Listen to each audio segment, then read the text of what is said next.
Assalamualaikum warahmatullahi wabarakatuh. Perkenalkan, nama saya Eksa Radit Pratama. Saya dari kelompok 10 yang hari ini akan menjelaskan terkait hasil review kami mengenai Fire Safety and NFPA Analysis in Data Center Infrastructure. Nah, yang pertama ialah background. Mengapa hal ini penting?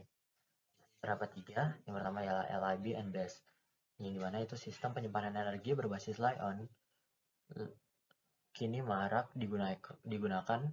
Resiko thermal runaway menjadi ancaman nyata. Lalu ada data center, kepadatan peralatan IT, cooling system, dan juga kabel berdaya tinggi menciptakan lingkungan beresiko kebakaran unik. Lalu ada standar NFPA, kebutuhan evaluasi berbasis standar NFPA mendesak. Gambaran regulasi dan implementasinya nyata masih. Lalu mekanisme bahaya kebakaran LIB, thermal runaway chain. Yang pertama yaitu overcharge, short circuit, atau mechanical abuse. Yang kedua, suhu sel meningkat membuat reaksi eksotermis. Kemudian ketiga, elektrolit terdekomposisi membuat gas itu mudah terbakar. Lalu yang keempat, thermal runaway menyebar antar sel atau propagasi. Kemudian kelima, ledakan dan kebakaran berskala besar. Ya, lalu ada gas berbahaya yang dilepaskan. Di sini ada tiga. Yang pertama itu ada CO, H2HF atau hydrogen fluoride.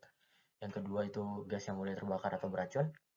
Lalu yang ketiga gas yang berisiko flashback atau reignition. Kemudian yang ketiga faktor pencerat risiko. Yang pertama, densitas energi yang tinggi membuat kebakaran itu sulit dipadamkan. Lalu yang kedua, state of charge atau SOC-nya tinggi memperparah propagasi. Yang ketiga, sistem pendingin yang gagal mempercepat runway.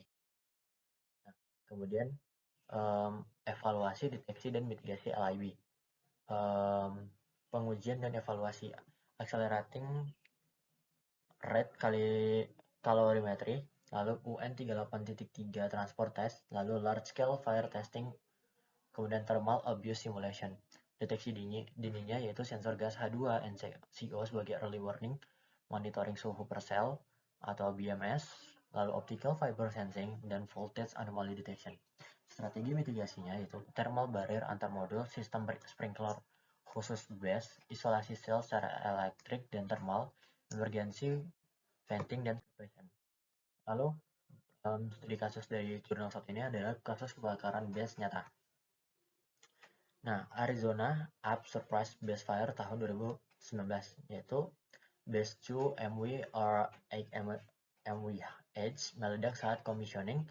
4 petugas pemadam luka akibat gas hydrofluoride dan CO. Thermal runaway 1 modul menyebar ke seluruh sistem. Tidak ada sensor gas aktif sebelum kejadian. Lalu di Liverpool incident tahun 2020, kebakaran berlangsung lebih dari 24 jam. Air itu tidak efektif karena perlu foam dan juga dry chemical. Lalu propagasi thermal antar rek tidak terbendung, mendorong revisi standar NFPA 855. Pelajaran kuncinya, gas detection wajib dipasang sebelum commissioning. Lalu suppression sistem harus dirancang khusus LIB, bukan sistem standar. SOC tinggi sama dengan resiko lebih besar saat kejadian. Standar NFPA 855 kini jadi acuan global pasca insiden ini. Isolasi antar modul terbukti memperlambat propagasi.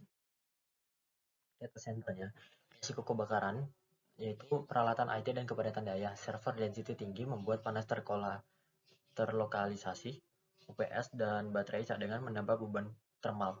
Lalu cooling system failure, gangguan crack or crash menyebabkan hotspot air-based cooling berisiko korsleting.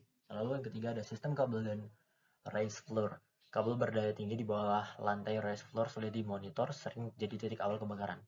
Lalu interaksi manusia sama sistem. Prosedur operasional buruk dan kurangnya pelatihan menjadi faktor dominan insiden kebakaran DC.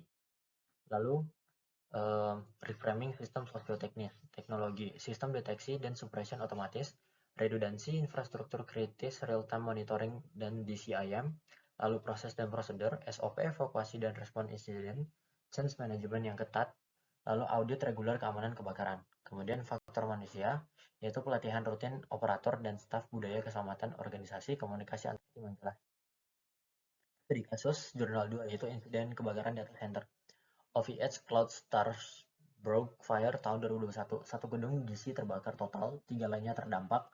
Jutaan situs web dan data hilang tak terpulihkan, diduga dimulai dari UPS, tidak ada sprinkler. Mengekspos ketiadaan regulasi wajib untuk di C di Eropa. Lalu Seoul KT6 Exchange Fire tahun 2018, yaitu gangguan jaringan telekomunikasi nasional Korea. Lalu api berasal dari kabel bawah raised floor, sistem suppression aktif tapi tidak efektif menyeluruh. Faktor human error dalam prosedur menjadi penyebab utama.